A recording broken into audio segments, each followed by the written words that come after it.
Une histoire très intéressante qui nous enseigne beaucoup. Pour ceux qui prennent des notes, le titre du message de ce matin, c'est « Déraciner la malédiction ». Déraciner la malédiction. Je pense que tu serais excité en entendant ça, que Dieu te dit « il faut déraciner la malédiction ». Déraciner la malédiction. Dis-le à ton voisin, déraciner la malédiction. En fait, quand on lit l'histoire l'histoire ici, c'est que pour ceux qui ne le savent pas, Géasi était le serviteur d'Élisée, qui était un grand prophète de l'époque. Et donc, comme serviteur, il était supposé en fait apprendre le ministère, apprendre à servir Dieu au travers de la vie d'Élisée. Et ce qui permettait que lui aussi, quand Élisée va mourir, il allait devenir le grand prophète. Est-ce que vous êtes avec moi? Il allait devenir le grand prophète, comme Élisée avait été le serviteur d'Élie. Pour vous enseigner quelque chose, c'est que dans la vie, avant de pouvoir mener, il faut savoir suivre. Beaucoup de gens veulent mener, mais ils n'ont pas développé l'art de suivre. L'art de suivre nous permet de développer l'art de mener. Pourquoi? Parce que parfois, tu vas voir quelqu'un faire quelque chose. Ça a l'air facile. Le leader devant est toujours critiqué. Il aurait dû faire ça. Vous savez, c'est comme quand vous regardez un match de foot. Mais comment il a raté un penalty? Tout le but était là. Comment il a juste tiré au-dessus? Vous voyez, c'est facile lorsque tu es assis dans les bancs de te critiquer. Mais pour développer l'excellence, il faut développer l'art de suivre. Parce qu'en suivant, tu vas apprendre des bons côtés et des mauvais côtés. Tu vas apprendre ce qu'il faut faire, ce qu'il ne faut pas faire. Quand tu as développé l'art de suivre, tu vas développer en fait, d'économiser en fait du retard, d'économiser des erreurs que tu peux commettre. Et donc, c'était le travail que Géasi avait principalement. Donc, il ne devait pas simplement apprendre à prophétiser. Amen. Est-ce que tu es avec moi ce matin?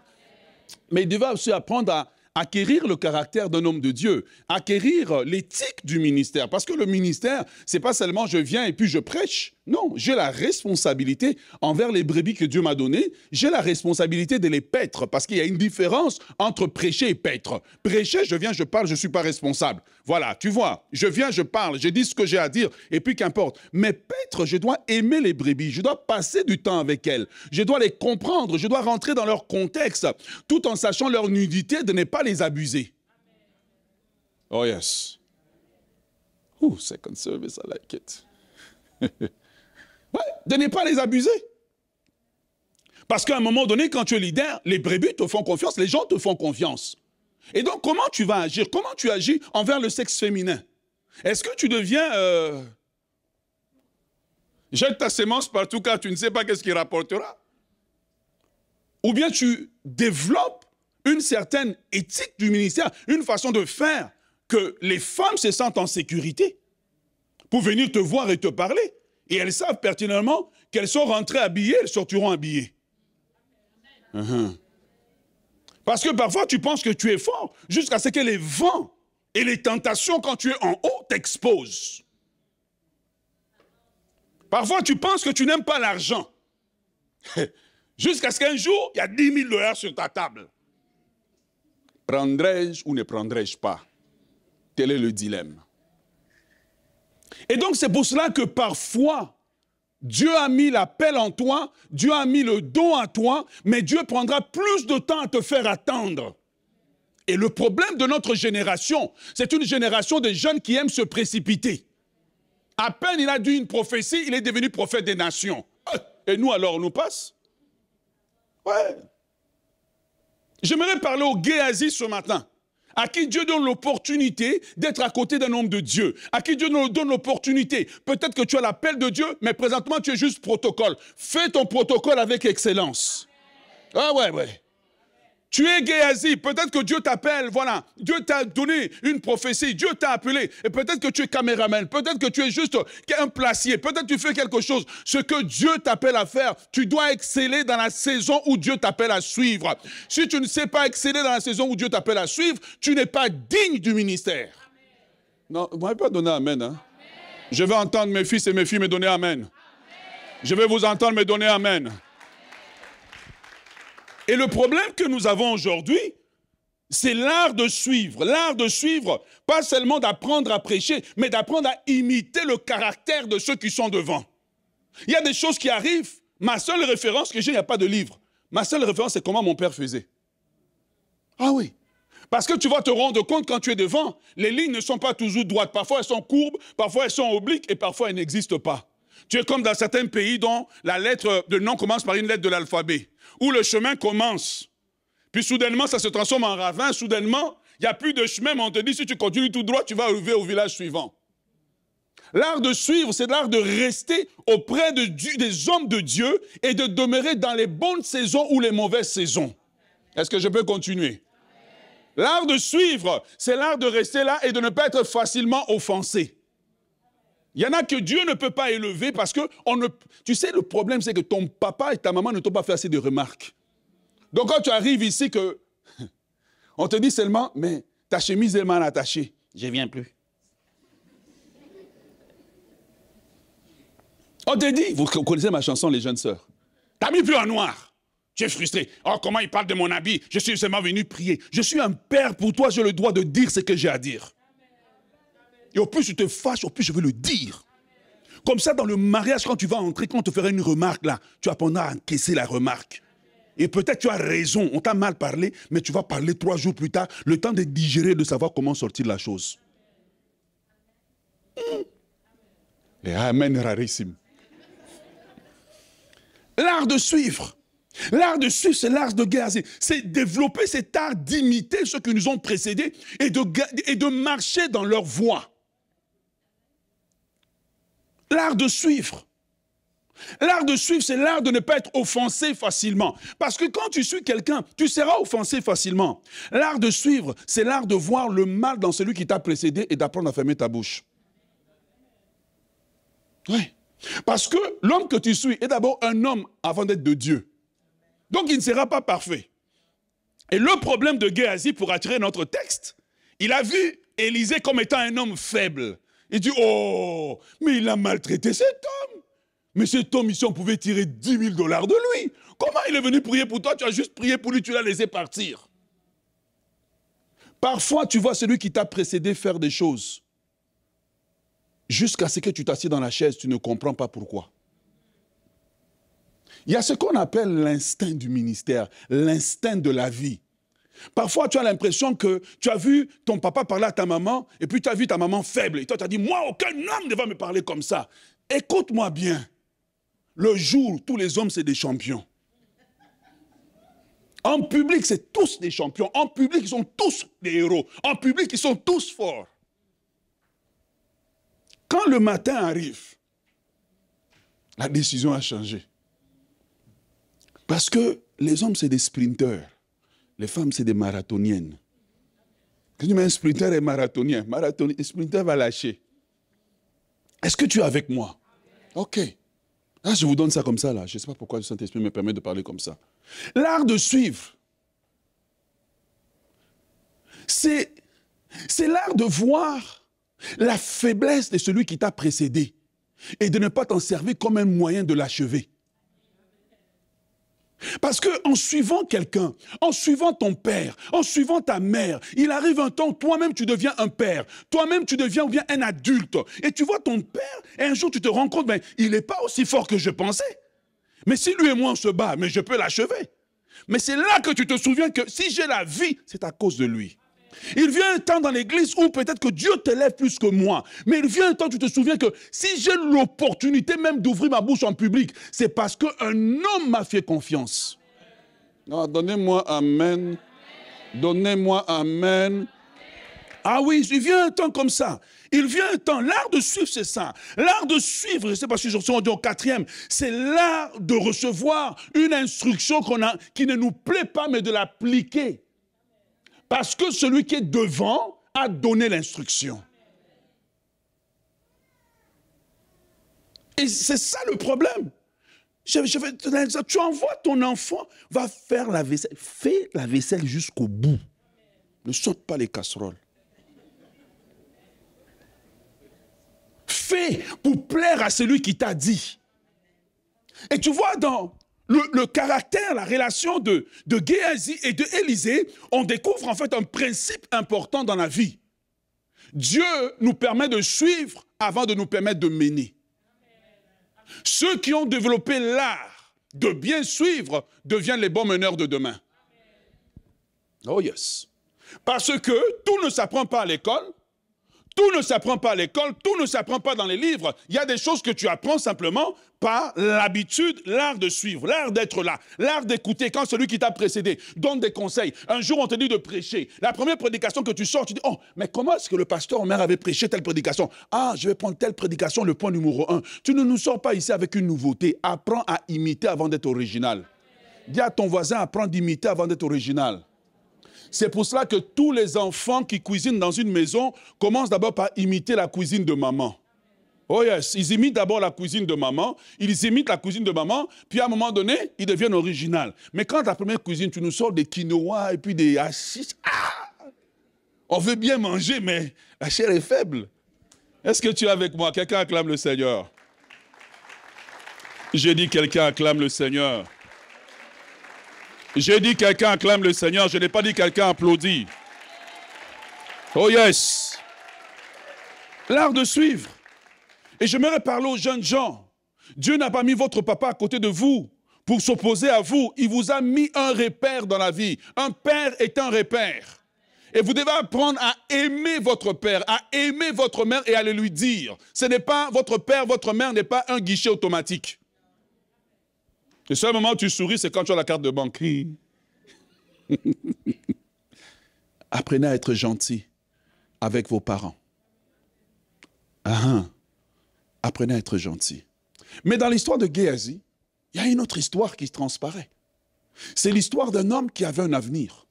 C'est l'histoire d'un homme qui avait une place de choix. Géasi avait l'opportunité d'être avec le prophète, comme on apprend en anglais, the man of God. Est-ce que je l'ai bien dit? The man of God, the anointed one. L'homme que lorsqu'il apparaît, on sait que les miracles vont arriver. L'homme que lorsqu'il apparaît, on sait que les solutions vont arriver. L'homme qui a reçu, pas n'importe quel manteau, mais qui a reçu le manteau d'Élie. Vous savez qui est Élie? C'est l'homme qui a tué les 400 prophètes de Baal. L'homme qui a fait descendre le feu du ciel. Cet homme-là est mort. Et il a laissé à Géasi non seulement son manteau, mais la double portion. Ça veut dire que si Géasi, il a laissé à Élisée la double portion de son onction, ça veut dire que si Géasi peut juste succéder à Élisée, automatiquement, sans le demander, la double portion est son partage. Parce qu'il y a quelque chose, quand tu développes l'art de suivre, à un moment donné, tu attrapes l'onction sans demander l'onction. Tu attrapes l'onction sans prier pour l'onction. La seule façon d'attraper l'onction facilement, c'est l'art de suivre un homme qui est déjà loin. Parce que quand tu le suis, tu sais quoi? Lui reçoit toutes les balles, toi tu reçois l'onction. Tu lui il reçoit toutes les... Oh, come on! Il reçoit toutes les balles, toi tu reçois l'onction. Là où il a jeûné, toi tu n'as pas besoin de jeûner. Et Géasi a l'opportunité du siècle. Cette opportunité va sortir sa famille de l'obscurité. Cette opportunité va sortir sa famille de la misère. Cette opportunité va faire qu'il va écrire l'histoire de sa nation. Mais on a un Géasi qui a un avenir merveilleux. Et soudainement, tout bascule. Géasi, l'homme qui a un avenir, devient Géasi, l'homme qui est maudit. Géasi, l'homme qui a un futur brillant. Géasi devient l'homme qui devient un scandale, une honte pour sa famille, une honte pour ses enfants. Parce qu'il a des enfants, parce qu'on lui dit que la lèpre va s'attacher à ta maison. Si on dit ta maison, ça veut dire qu'il a une femme, il a des enfants, et il devient un sujet de honte pour tout le monde.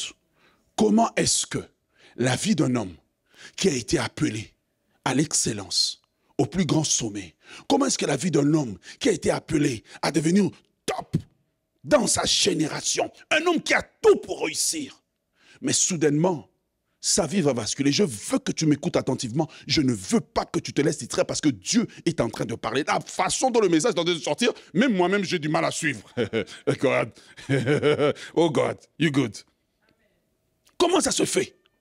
Géasi a tout, il a tout. J'aimerais parler aux gens qui ont tout. Pendant qu'on était entre les deux services, premier service, j'ai beaucoup parlé de Naaman. Mais pendant la pause, Dieu m'a dit, parle aux gens de Géasi. Parce que beaucoup ici sont comme Géasi. Beaucoup ici avaient tout pour réussir. Beaucoup ici avaient tout pour percer. Beaucoup ici avaient tout pour devenir top, pour réussir. Mais soudainement, tu regardes ta vie.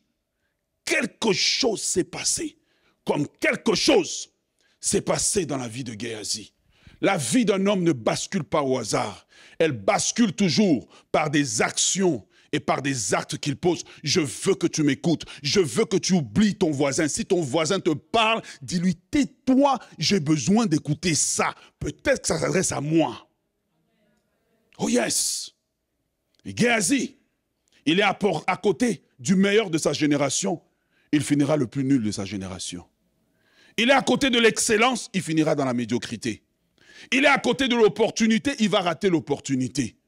Est-ce possible que ta vie soit comme celle de Géasi? Est-ce possible que ta vie lui ressemble? Est-ce possible que quand tu regardes ta vie, tu avais tout pour réussir, tu avais tout pour avancer, tu avais la beauté pour te marier. Là, tu regardes l'âge avancé, et là, maintenant, tu es rendu dans un combat spirituel contre les rides.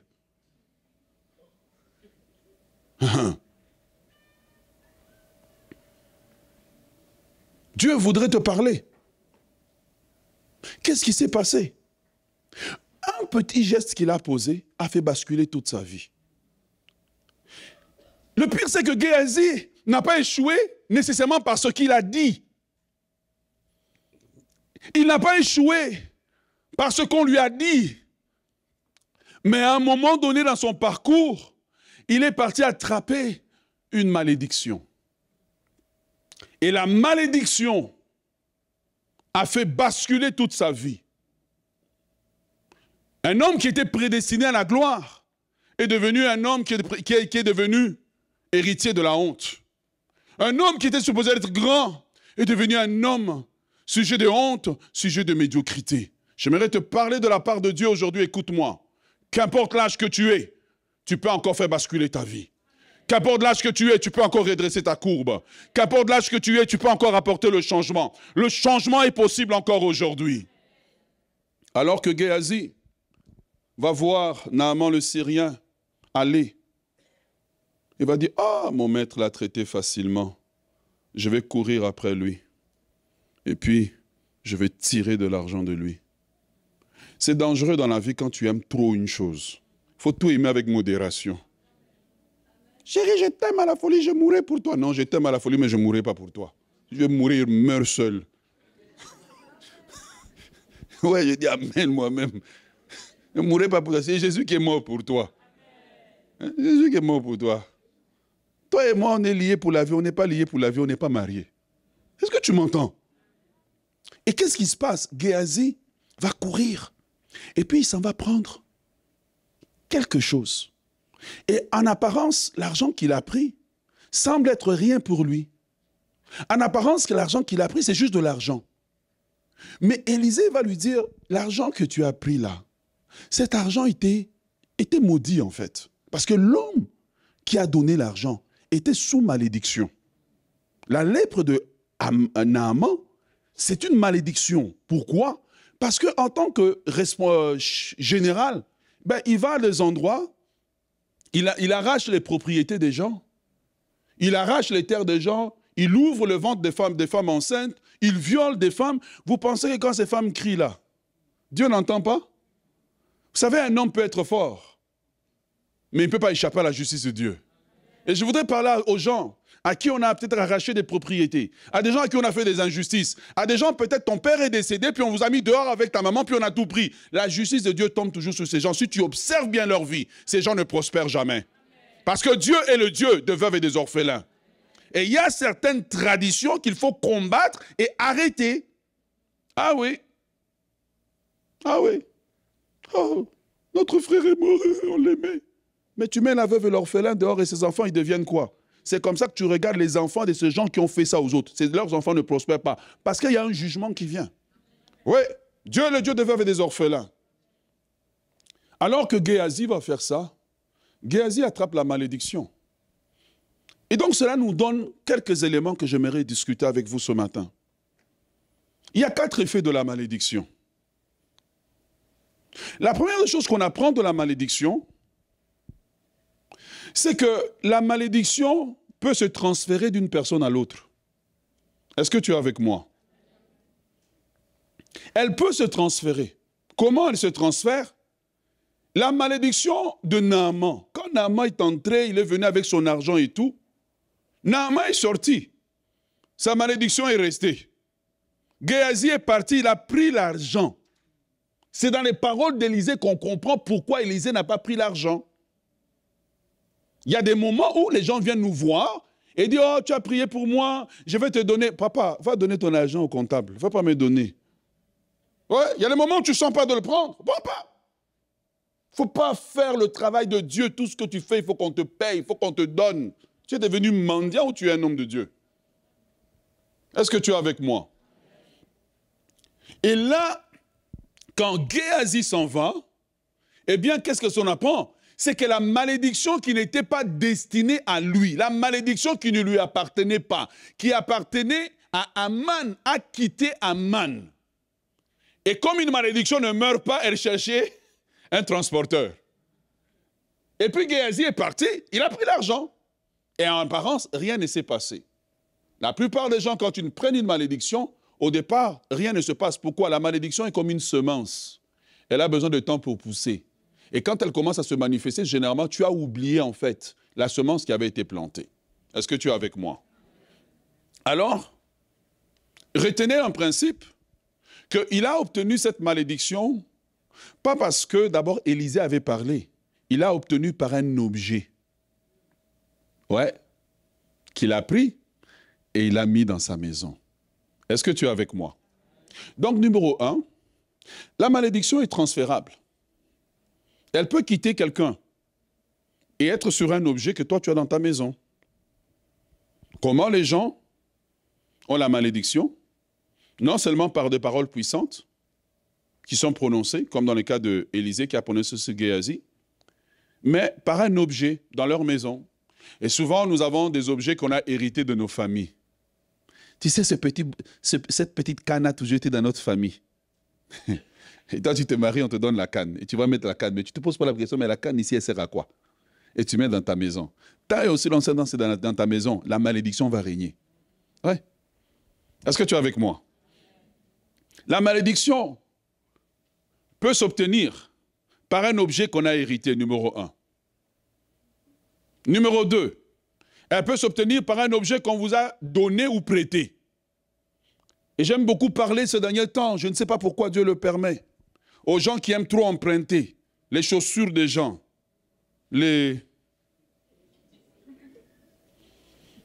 Apparemment, on m'a censuré, je ne peux pas dire le mot, donc. Comment on appelle ça encore? Oh, quel silence. Voilà, vous comprenez? Non, on m'a interdit le mot. Donc. Voilà. Les gens qui aiment emprunter, les chaussures des gens, les habits des gens. Mais parfois, sur un objet que tu as porté, il y a un esprit, il y a quelque chose dessus. Voilà pourquoi, avant de prendre quelque chose de quelqu'un, rassure-toi que tu connais bien la personne. Hello. Ouais. Rassure-toi. Vous aimez acheter tout seconde main, il n'y a pas de problème, c'est une bénédiction. Hein? Mais priez dessus au moins. Vous aimez aller dans toutes les brocantes, acheter des affaires qui traînent, priez dessus. Tout ce qui rentre chez toi peut rentrer avec des problèmes à venir. Ouais. Un jour, je suis dans une île dont le nom commence par une lettre de l'alphabet. Pendant que je dors, il pleut. Et puis, je sens que je ne suis pas seul. Je tourne ma tête, je la retourne. Je regarde le tableau, je retourne la tête. Je regarde le tableau, je retourne la tête. Et en fait, je me rends compte que mais en fait, ce tableau est en train de me regarder. Et puis, ma fenêtre est next. Et vraiment, c'est ma fenêtre de ma chambre et puis c'est la piscine. Et dans le brouhaha là, je sens que quelque chose avec une grande queue est en train de nager. Je suis resté calme dans mon lit, en train de prier. Le matin, je me suis levé, je dis, je ne reviens plus jamais ici. Imagine-toi maintenant quelqu'un qui prend ce tableau et qui l'emmène chez lui à la maison. Beaucoup de problèmes que les gens ont, c'est les objets dans leur maison. Oh yes. Les objets achetés. Vous êtes parti en tourisme quelque part. Et puis tu as vu un tam-tam avec un petit singe dessus. Tu as décidé, ouh, c'est exotique. Tu sais, un des problèmes de l'Occident, quand on vit en Occident, on n'est plus méfiant. Et là, tu es parti chercher le petit tam-tam, et puis tu dors la nuit. Et puis j'entends...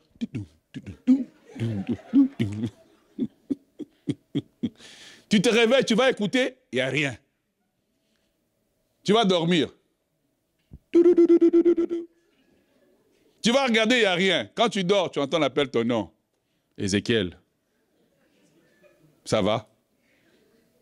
Les objets que vous emmenez, qui rentrent dans la maison et qu'on ne prie pas. Les objets que les enfants amènent. L'enfant a amené le Ouija à la maison. Vous appelez ça un jeu? Ah oui. Les livres qui sont emmenés d'incantation pris à la bibliothèque, qui rentrent dans la maison. Et puis pourquoi vous regardez ça de façon intellectuelle? Mais tu t'étonnes que ça va mal chez toi. Géasi a juste pris un objet normal. Dis-moi, est-ce qu'il y a un problème dans l'argent? Mais l'argent a été la source de malédiction. Cela m'amène à un autre point que je vais insister. Cessez d'admirer les gens qui ont beaucoup d'argent. Dieu peut vous en donner. On dirait dès que quelqu'un a l'argent, tout le monde court devant lui. Mais même petit de 8 ans, s'il a l'argent, tout le monde appelle papa. Ah! L'argent de quelqu'un peut avoir une source sale.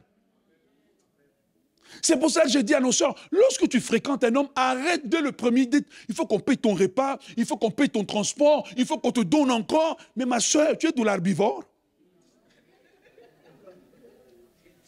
Arrête! Tant que tu ne connais pas, ne fais pas une transaction qui va faire rentrer un feu étranger dans ta maison. Ouais. Troisième, autre source, et que l'on voit beaucoup aujourd'hui, les tatous. Ouais. Tu t'es fait tatouer quelque chose écrit en chinois. Et puis l'autre est là. Et puis c'est qu'on t'a dit c'était vrai. Sauf que lui n'était pas un chinois, puis il a écrit, il a fait une faute d'orthographe. Ouais.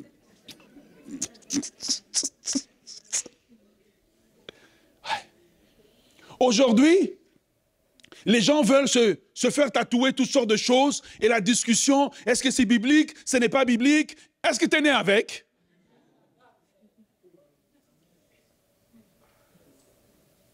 Et la plupart des tatous se découvrent à la nuit de noces. Ou bien, à un moment donné que vous décidez de commettre le péché. Là, tu découvres le tatou était un endroit stratégique. Pourquoi? Parce que regarde, quand tu vas chez le tatoueur, on te présente des images. Mais ces images que tu choisis sont belles, mais tu ne sais pas c'est quoi. Vrai ou faux? Tu ne sais pas c'est quoi. Donc on te tatoue l'image d'une femme qui est une mamie Wata sur ta peau. Et donc, écoute, je fais la délivrance, je sais de quoi je parle. Je ne suis pas ici en train d'essayer d'amuser quelqu'un, de rire avec quelqu'un. On t'a tatoué la chose, ça veut dire que tu appartiens. Regarde, je vais t'expliquer c'est quoi un tatou. Quand on veut identifier qu'une vache appartient à quelqu'un, qu'est-ce qu'on fait? Merci, c'est vous qui avez répondu, ce n'est pas moi. C'est un signe d'appartenance. Je sais que vous allez aller me mettre des commentaires, mettez des commentaires, ça va faire monter la vidéo. C'est un signe d'appartenance. Quand tu prends ton bras, oui, ton papa était décédé, tu l'as trop aimé, tu te tatoues le nom de ton papa. L'esprit de mort s'attache à toi. C'est pour cela que même si tu aimes un garçon de tout ton cœur, jamais te tatouer son nom.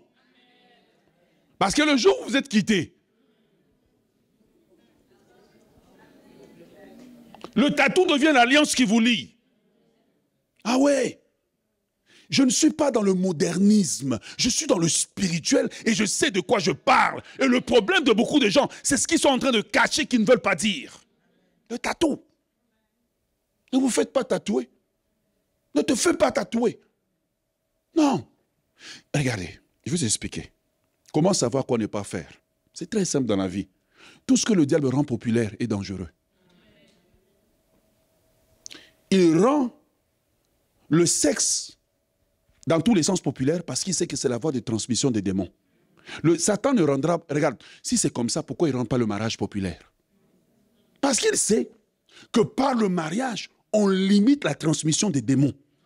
Mais il sait que si tout le monde couche avec tout le monde, on peut alors prendre un démon qui était en Inde, qui ne pouvait pas avoir le visa pour venir au Canada.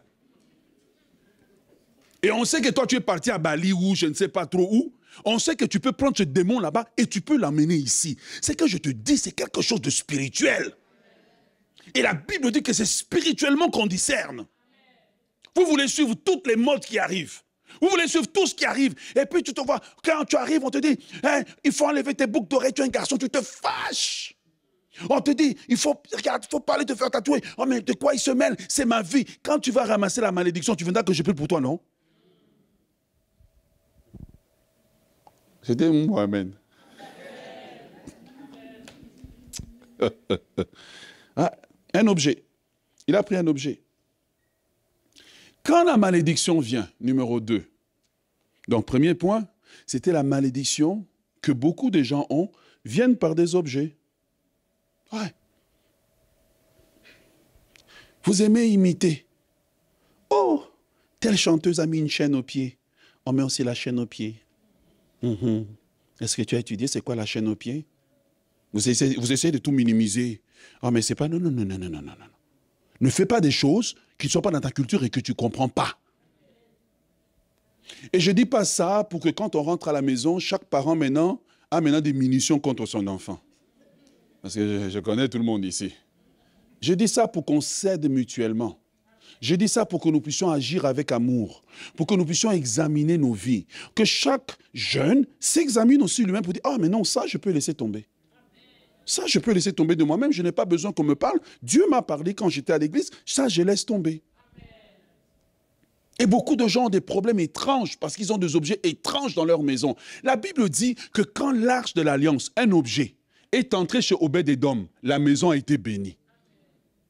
Ça veut dire que si un objet peut amener la bénédiction, un objet peut aussi amener, c'est vous qui l'avez dit. Akan a pris simplement un manteau et toute sa maison est morte. Un petit geste a causé la mort. Donc, numéro 2,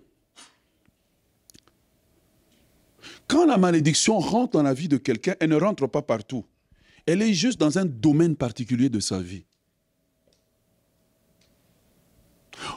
Regarde, je vous ai expliqué que on peut avoir une situation où on chasse le démon. Si derrière le démon, il y avait une malédiction, le démon va revenir. Il a le droit légal d'être là. Parce que c'est lui qui opère la malédiction, en fait. Tu vois? Donc, c'est pour ça que tu vois beaucoup de cas que tu vois aux délivrances, la personne est tombée. Moi, je ne suis pas impressionné. Let's dig. Allons en profondeur, on veut savoir qu'est-ce qu'il y a en dessous. Et donc, quand la malédiction rentre, elle rentre dans un domaine. L'être humain, la parole de Dieu, quand elle présente l'être humain, elle ne le présente pas seulement comme un homme, mais elle le présente comme une maison. Jésus dit, si un homme veut rentrer dans une maison, eh bien, il doit d'abord lier l'homme fort. 2, l'apôtre Paul parle, il dit que nous sommes le temple du Saint-Esprit. Et donc, lorsqu'on regarde le temple au temps de Salomon, parce qu'on se réfère à ce temple-là, ben, le temple avait environ 99 pièces. 99 pièces ou 99 chambres. Ça veut dire que tu peux avoir tous les domaines de ta vie qui vont bien, mais la malédiction est venue seulement se loger quelque part. Et puis elle reste tranquille parce qu'elle ne veut pas être découverte. Oh yes. Néhémie chapitre 13, le verset 4 à 6. La Bible nous dit, avant cela, le sacrificateur Eliashib établit dans la chambre de la maison de notre Dieu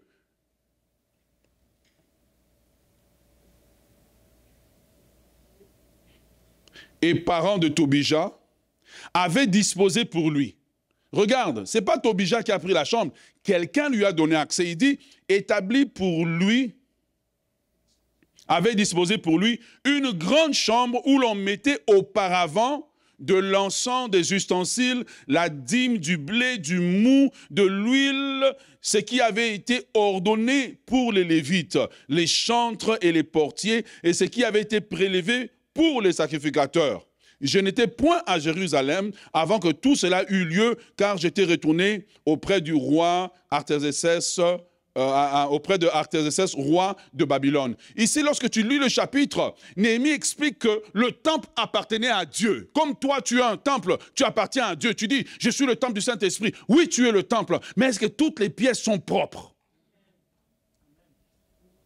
Et donc, quand la malédiction vient, elle ne va pas partout. Elle se loge à un endroit parce que quelqu'un lui a donné accès, parce que quelqu'un lui a donné autorisation. Si Tobija, qui est l'ennemi du peuple d'Israël, habite là, c'est parce que quelqu'un lui a donné un droit légal en se liant, comme on dit, en alliance avec lui, numéro 1. Ensuite de ça, en usant de sa position pour lui donner accès au temple. Et là, maintenant, à partir du temple, tous les objets qui sont là commencent à devenir souillés. Tobija le met dehors, si vous lisez l'histoire, et il commence à rentrer ses affaires à lui.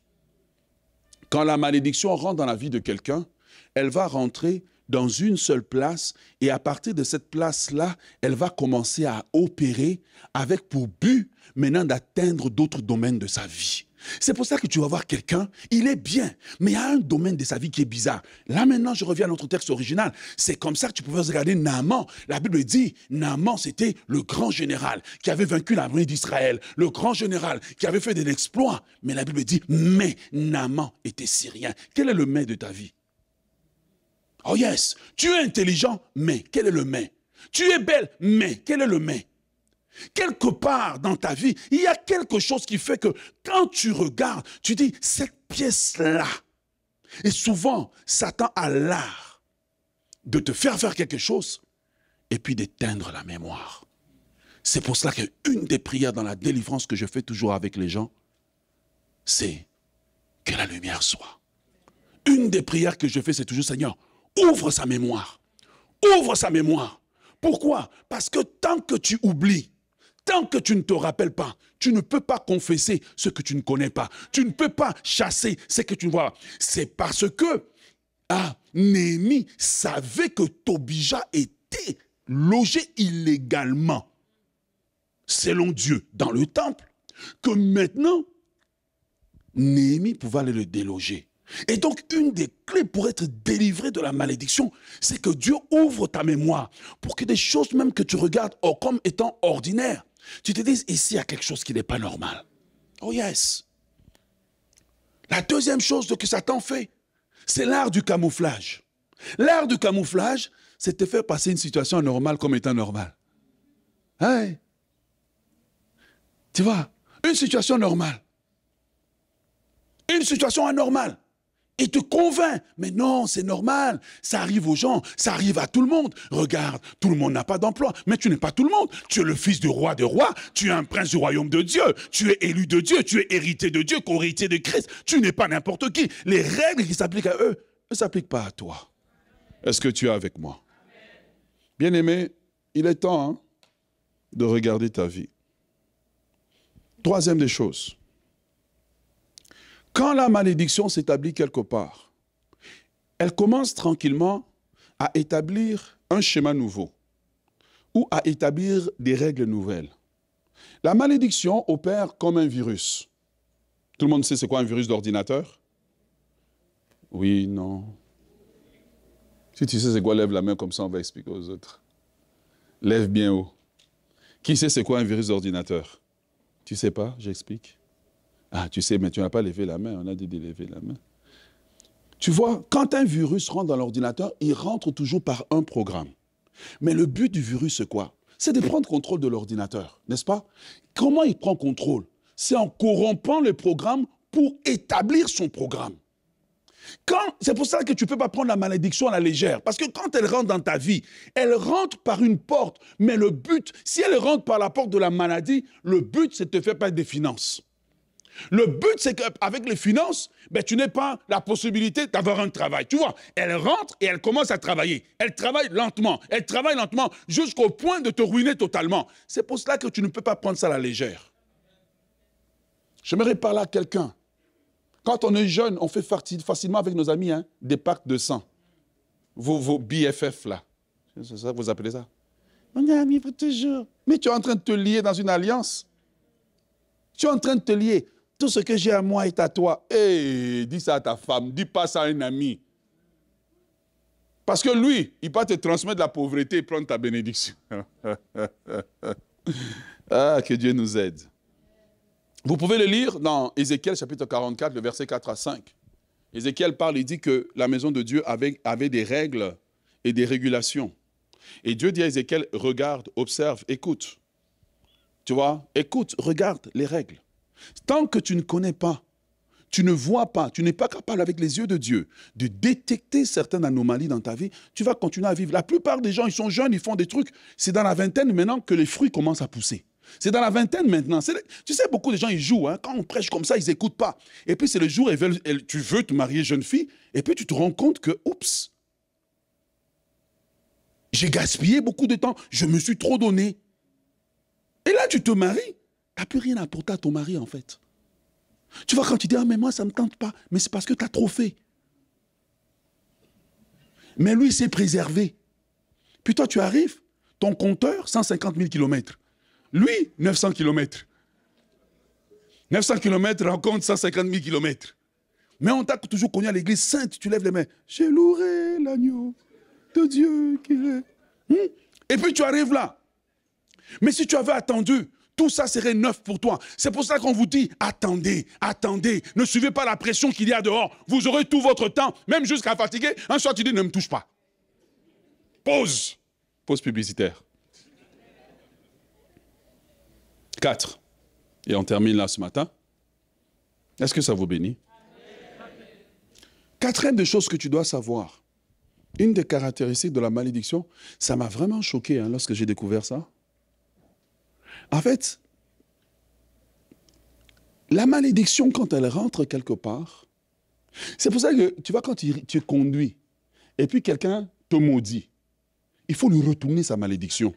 Back to sender. Il faut lui retourner sa malédiction. Il ne faut pas se marier. Ces gens vraiment chien. Papa, parfois c'est un sorcier catégorie ceinture noire. Toi tu ris seulement. Non.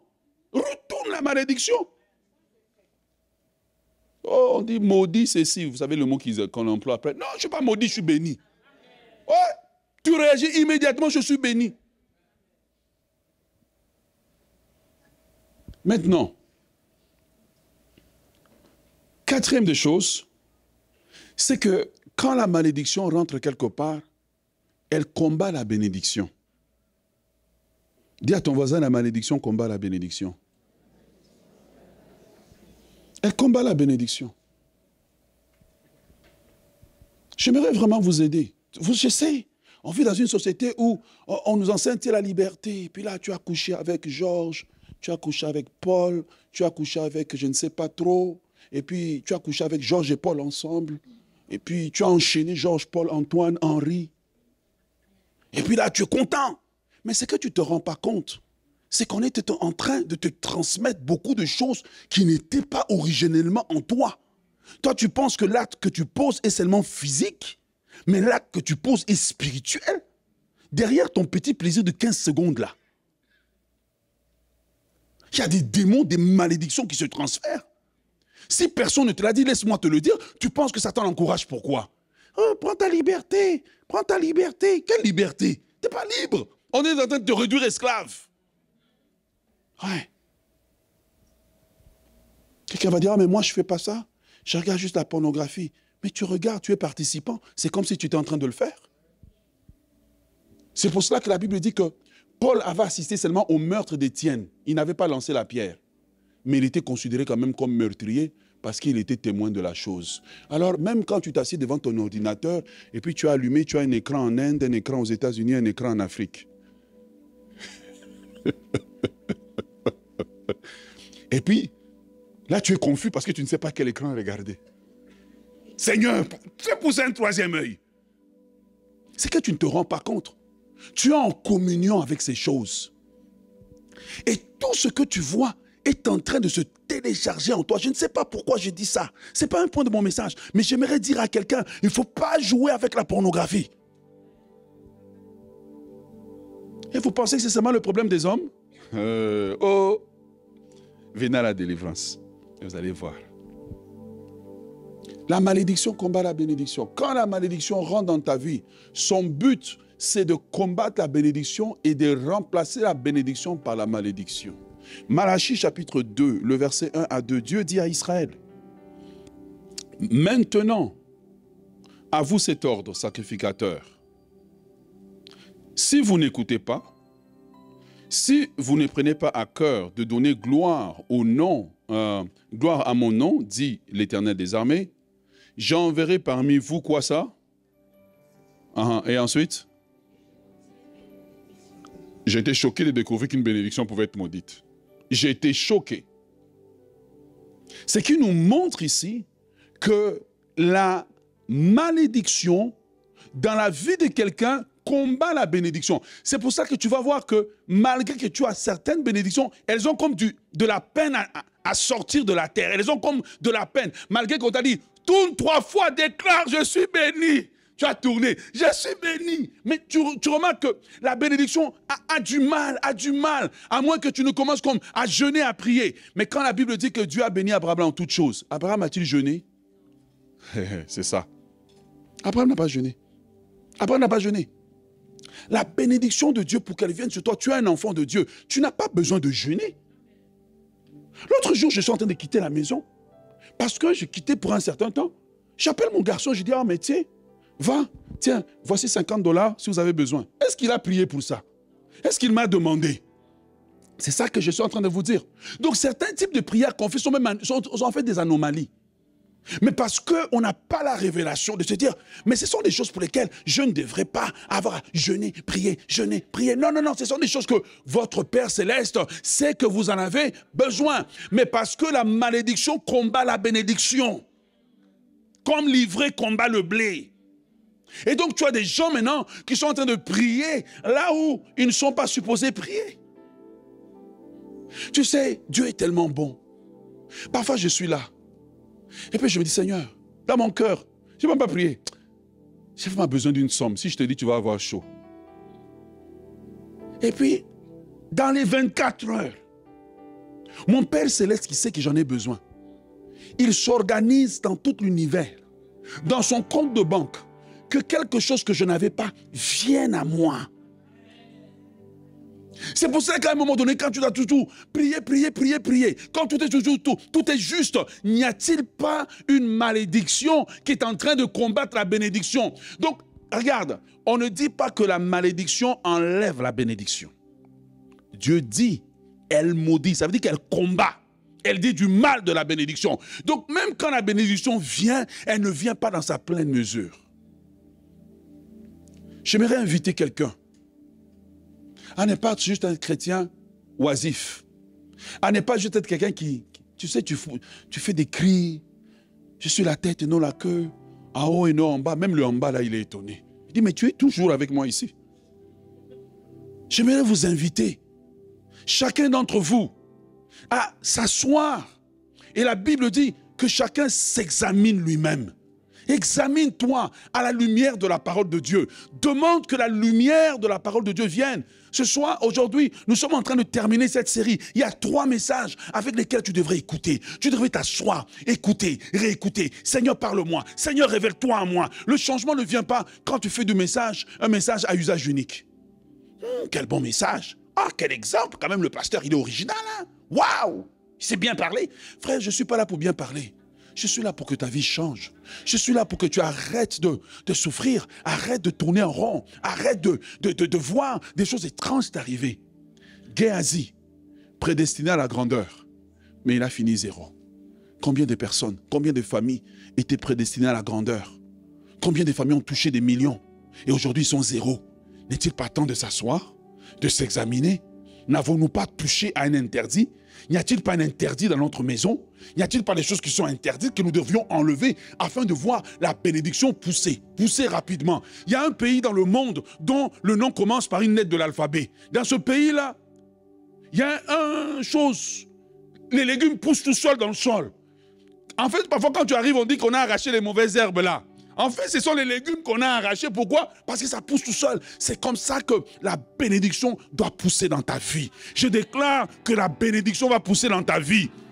Je déclare, lève-toi devant la présence de Dieu, que tu seras un terrain fertile, un terrain fertile, un terrain fertile dans lequel la bénédiction va pousser. Je déclare sur ta vie que tu vas réverdir à nouveau. Je déclare sur ta vie que tu vas réverdir à nouveau, que ta vie va faire du sens, que les malédictions vont être arrachées de ta vie dans le nom de Jésus. Donne au Seigneur une ovation ce matin.